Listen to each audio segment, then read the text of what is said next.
Marital conflict is normal, natural, and it's even necessary. That might seem like a ridiculous claim, but by the end of today's episode, we guarantee you'll never look at conflict the same way again.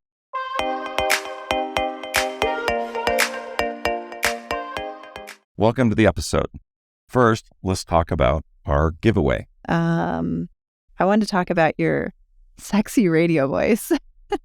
Well, my voice does get a little deeper when I get more tired, and I was on a late plane last night. So I like it. Well, congratulations to everyone who gets to hear my voice today. And congratulations. So we need to announce the winners of our giveaway. Yes. Congratulations to Bernadette, who won our grand prize. She also won an 8-week live coaching program, plus some other really awesome prizes.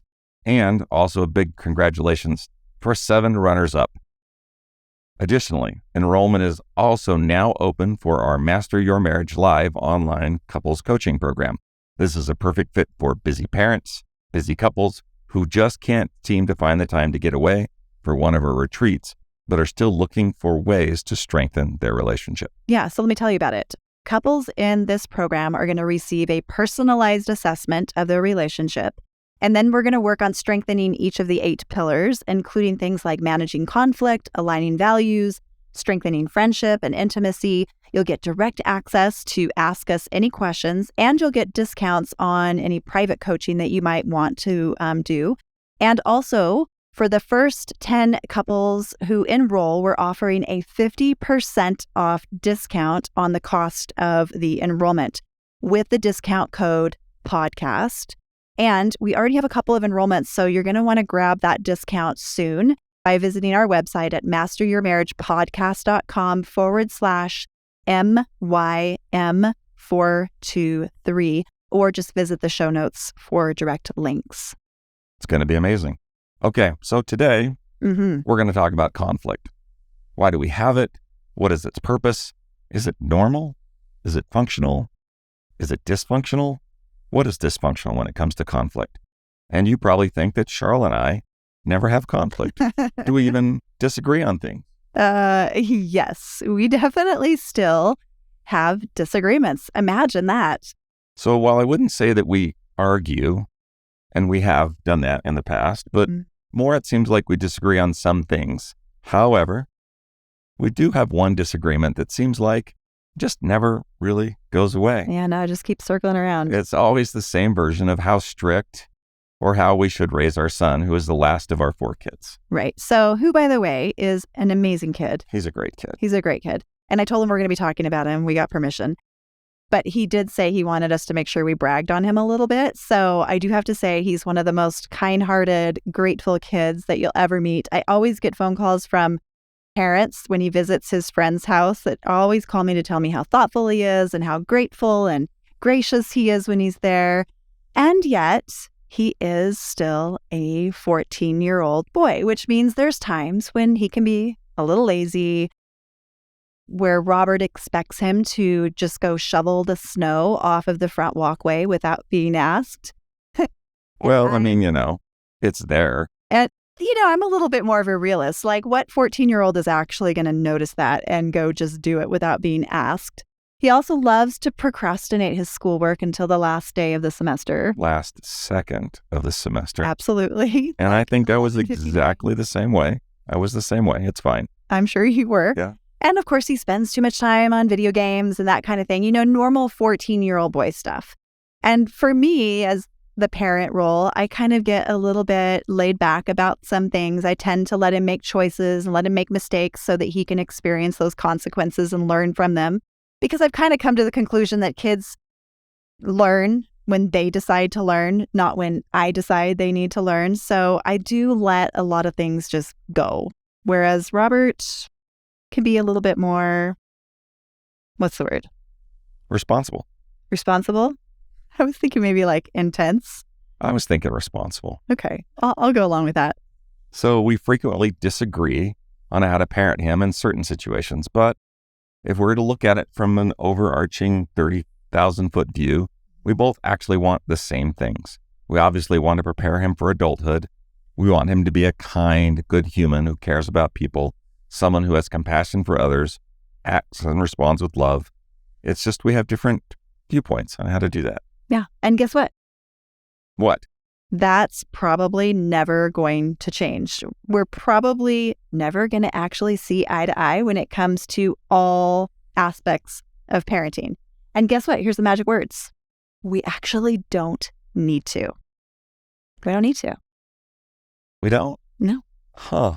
Well, now in your relationship, you're probably thinking, we have one of these things that we just, or several of these things that we just can't seem to get over, and they keep cropping up. And no matter how hard you try to avoid them, you just keep having the same circular arguments like, here we go again. We're going to have a conversation about X, Y, or Z. And these are called perpetual problems or perpetual conflicts. Perpetual in perpetuity, right?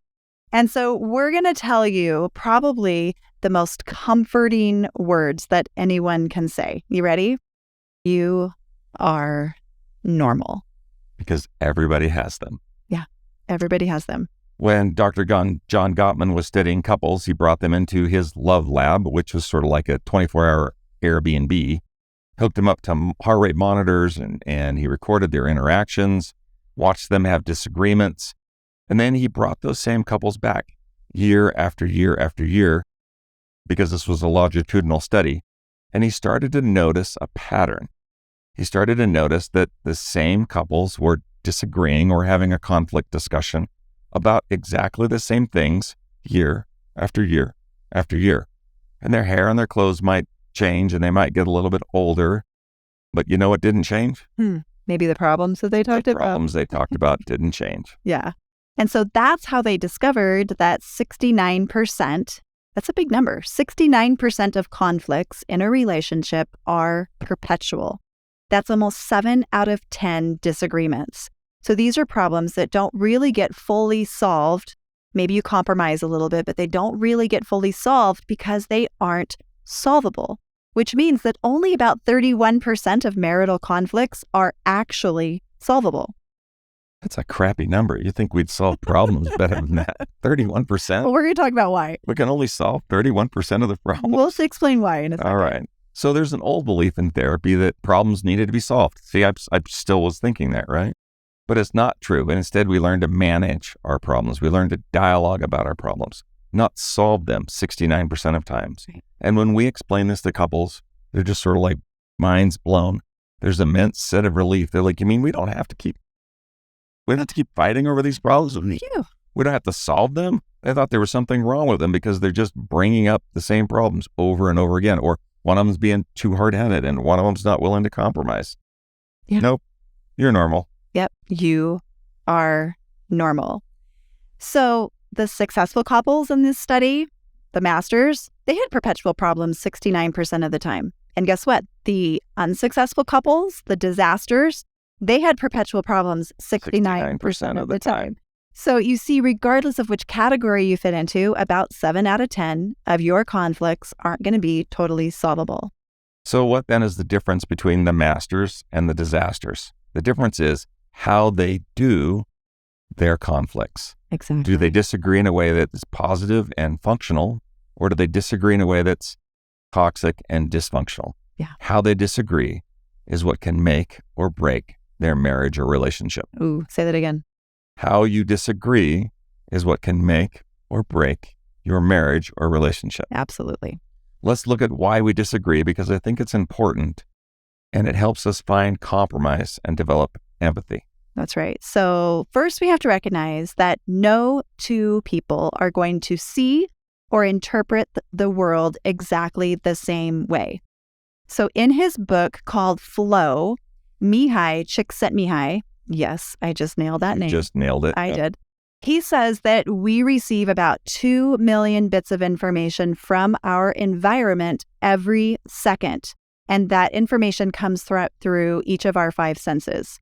But out of that 2 million bits of information, the conscious mind can only process about 130 bits per second. So that's like drinking from a fire hose when you only need just a little sip of water. Absolutely. You got all of this hitting you and you're only able to take in just a little bit of information. Right. So every second, 2 million bits of information are happening around you in your 5 senses. Yet our conscious brain is only capable of paying attention to 130 bits. So what's that? How much are we losing out on? We're losing out on 1,999,870 bits of information that just goes right past us every second. And the chances that you and your spouse are going to notice the same little tiny 130 bits of information in all of that information is almost nil. It's impossible. Yeah. Yeah. And it even gets better than that. So in NLP, we have something called the model of communication. And you don't need to remember that. I just want you to know where this comes from. And what it says is that little tiny fraction of information that actually makes its way through gets further distorted, generalized, and biased by our individual filters. And our filters consist of things like our memories, our experiences, our beliefs, and our values. So let's put this into an application. Let's put these concepts into practice using the example of Robert and I having differences of opinions in how we do parenting. Okay, so let's look at our filters because, I mean, you would think by now, 31 years being married, lots of similarities. We probably have the exact same filters, right? I mean, we were raised the same way. I mean, our parents were both divorced. Right. So, yeah. So, I mean, like, you would think we were both. So how old were you when your parents got divorced? I think they started separating around when I was 11 and 12. So I was a single parent since 4. Yeah. Yeah. Okay. Your dad left when you were 4. But he left. He left. Your dad? He stuck around and he lived close by. So I got to see him all the time. Oh, I think I saw my dad not very often. Did your dad pay child support? And then some, probably twice as much as he was required to. Yeah, my dad didn't pay child support. Did your mom worked though, right? As a single parent, she had to work? I don't think my mom ever worked a day in her life because my dad took care of her even after he left. My mom worked graveyard shifts to try and make up the difference. And you were like 4 and she had to go work nights and leave you home alone. So let's say school clothes. Yeah. How'd that work out for you? You get new school clothes or every year, once a year, we would go shopping. I get to kind of pick out whatever I wanted. Oh. What'd you do? I got a job at 14 so I could buy my own clothes. Yeah. Did you buy the latest and greatest? No, I was shopping at Kmart. Yeah. I was shopping at Kmart for my clothes. So did you have chores and things like that you had to do? Yeah. Like I was the gardener. I was the housekeeper. I was the gardener, and my sister, unfortunately, was the housekeeper. Were you the cook? Yeah, I had to cook for myself. So we cooked and cleaned, and we took care of the yard. And you know what? It's interesting because so while we were both raised, and we talk about like some dysfunctional relationships about your parents were fighting, my parents were fighting, and how we've had to kind of overcome and relearn some behaviors. Our perspectives on responsibility and money and all those things are completely different just based on the way that we were raised. I was raised probably in a more scarcity mindset. Charlotte was raised in not as much of a scarcity mindset. No, absolutely not. Yeah, it was very different that way. So, of course, we're going to have different ideas about parenting. We're going to have different values. We're going to have different beliefs. We're going to have, and all of that's because we had different experiences. And because we have these different experiences, we have different ideas when it comes to roles, to responsibilities, to expectations. So when Robert, who grew up as the gardener and the snow shoveler, comes home and he sees our front walkway is covered in snow, he thinks, of course, like our son should have already noticed it and taken care of it without being asked because you would have done it. And he's capable. And you would have had to have done it. Well, yes. No one else was going to shovel it but me. Exactly. But for me, right, we didn't have like, we had housekeepers every once in a while, and we had a gardener come like every 2 weeks or something like that. So it wasn't like I was thinking of chores in the same way that you were. So for me, it wouldn't even be something I would have noticed. I mean, I did grow up in Southern California too. But so you probably didn't notice any snow on your walkway. I didn't, but it's not something that I would even be focused on, right? It's not something that I would even notice. And so for me, that would just be one of those things that's in that 1.9 million bits that just goes right past me. And because that's the case for me, that's how I would also feel about my son too. Like I wouldn't necessarily expect a 14-year-old boy to even notice it because I don't even notice it. So for me, when Robert comes home and he brings it to my attention, it's sort of like, okay, hey, whatever, no big deal. Let's just grab a shovel and we'll all go do it together. So you see, neither position really is wrong, especially if you take into account the information that we have, our filters, and how we were raised. They're just a different perspective based on what the information we perceive, those 130 bits, and how our individual upbringing and experiences filter that information. Exactly. So what does this mean for you and your relationship? Well, if you or your spouse is adamant that you should see everything the same way, I'm just laughing while I say it, that would be unreasonable, maybe even dysfunctional, because you are different people. You're different people. You won't think the same way. You won't see the world the same way. And much like Sharla and I, who seem to have had a similar upbringing, you won't see things the same way. It's actually almost impossible. It's totally impossible. And this is why 69% of conflict just keeps circling around and around, never really being totally solved, because we are different people with different filters of our reality. So now, guess what? I have good news. This is actually a really, really good thing. There's a purpose for it. There's a benefit to this. Doesn't seem like there is at times. There really is. And here's why. Remember, we're only getting 130 bits. That's kind of like, what if we could see more of the world? Think about that. There is a purpose in this, in conflict, and it's to increase our capacity to love and to see new ways to see the world and be even open to things that we deleted in different ways of seeing things that are going on around us. Say that again. Well, the purpose of conflict is to increase our capacity to love and to see the world in new ways. Oh, I like that. Would it be good for a marriage to be defined by my past, my values, and my experiences alone? Mm-mm. No, that'd be wrong. Yeah. Would it be good for our marriage to be just defined solely by my past, my values, and my experiences alone? No. I think that would be terrible too. So the beauty in conflict is that we can become more open and more curious about seeing the world through our partner's eyes. And in doing so, you actually increase your love and your compassion for that person. This is what successful couples do, the masters. They do it differently. They can see the purpose in conflict, and they can even sometimes laugh it off and say, oh, here we go again. Here we go again. Same conversation. I guess we're ready to grow again. They find ways to dialogue, compromise, develop empathy as they learn about their partner's position, rather than forcing their position down the other partner's throat just to solve the conflict. Right. Yeah. So what's really important when it comes to conflict is that we keep the door to dialogue open. Perpetual conflicts, as we've said, are normal and natural, but gridlock problems are not. A gridlock problem is a perpetual problem that has been mishandled in the past, and it has been building resentment and hurt, and the couple has just stopped trying to dialogue about it.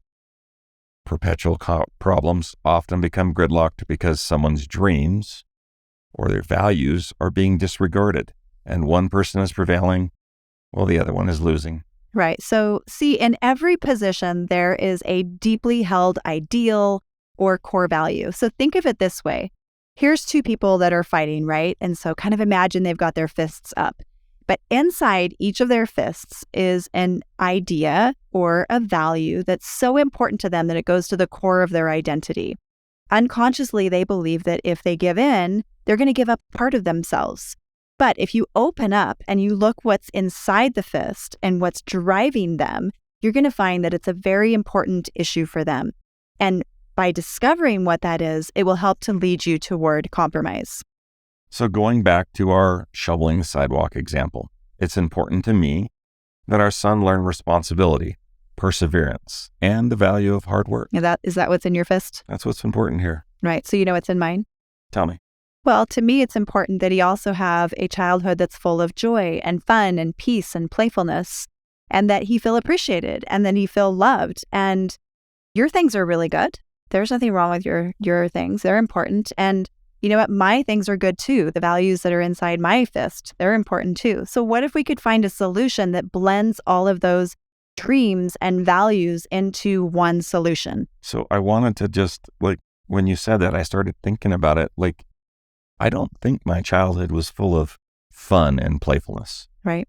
And so So for me, it's like, oh, well, it's not supposed to be fun, but for Sharla, it's supposed to be fun, and talk about like blending two really cool ideas together. And that's why these different perspectives are super important. And I think one of the things that maybe we kind of argue about sometimes is the expectation that he should just recognize that he should do it, right? Because for me, I don't recognize that he should do it. So could we compromise on that where we still do expect it from him, but maybe we send him a text or a reminder and just say, hey, buddy, it's snowing. Could you shovel the walkway? Would that be I'm fair? down with that. Like I could say, hey, buddy, I just did the driveway. Could you do the walkway? Or something? Right. That would work. Okay, cool. And then afterwards, could we give him like love on him a lot and tell him how much we appreciate it and give him a lot of praise? I mean, especially if it's going to motivate him to do it again. Right. I like the carrot. I'll work with a carrot. Maybe a little less stick. Yeah, I think so. Yeah. So as we said earlier, it's not good for a marriage to be defined by one set of values alone. We have to find solutions that honor both sets of dreams. So where do we start? How do we do that? Well, we're going to give you 4 steps to help you start working towards compromise on these perpetual conflicts or these 69%ers. Right, exactly. So step 1, stop arguing your point of view. Stop trying to prevail. I love that. Stop trying to prevail. Number 2, suspend your own judgment. Remember that you only got 130 bits out of that 2 million bits of information. Your way of seeing the situation is limited. Even though we think we're right, it is a limited perspective, and it's not the only perspective to consider. Step 3, stop trying to solve the problem. Instead, try to really understand the importance of your partner's position. Why is this so important to them? Which is what's in the fist, right? Yeah, that's generally what's in the fist. And then just ask good questions so that you do truly understand. A question that I really, really like is just tell me what is important to you about this issue. I love that question. And then just sit back and listen. Don't say anything else. Just sit back and listen and try to really understand, again, what's in that fist. So Dr. John Gottman says, quote, keep working on your unresolvable conflicts. Couples who are demanding of their marriage are more likely to have a deeply satisfying union than those who lower their expectations. Yeah. Close quote. So keep at it. Keep at it. Expect that you are going to have perpetual problems. That's normal. That's natural. And remember, it's even necessary because what does it do? It helps us to increase our capacity for understanding, for empathy, and for love. We promise that when you seek to understand your partner's position rather than arguing your position, you will gain empathy. You may not be able to solve the problem the way you want it, but you'll be able to dialogue about it in a healthy way that feels good for both parties. And you may even possibly learn to laugh, love, and respect each other in the process. I love that. Okay, so over the next 4 episodes, we're going to dive more into the art and the science of conflict. You're going to want to make sure, if you haven't already, you grab our 8-pillar download because we'll be referencing that over the next 4 weeks. We're going to be talking about what's toxic, what's dysfunctional when it comes to conflict, all the things you definitely want to avoid, and some tips of ways for you to create more gentle conflict that keeps the dialogue open and keeps you out of gridlock. Until next time.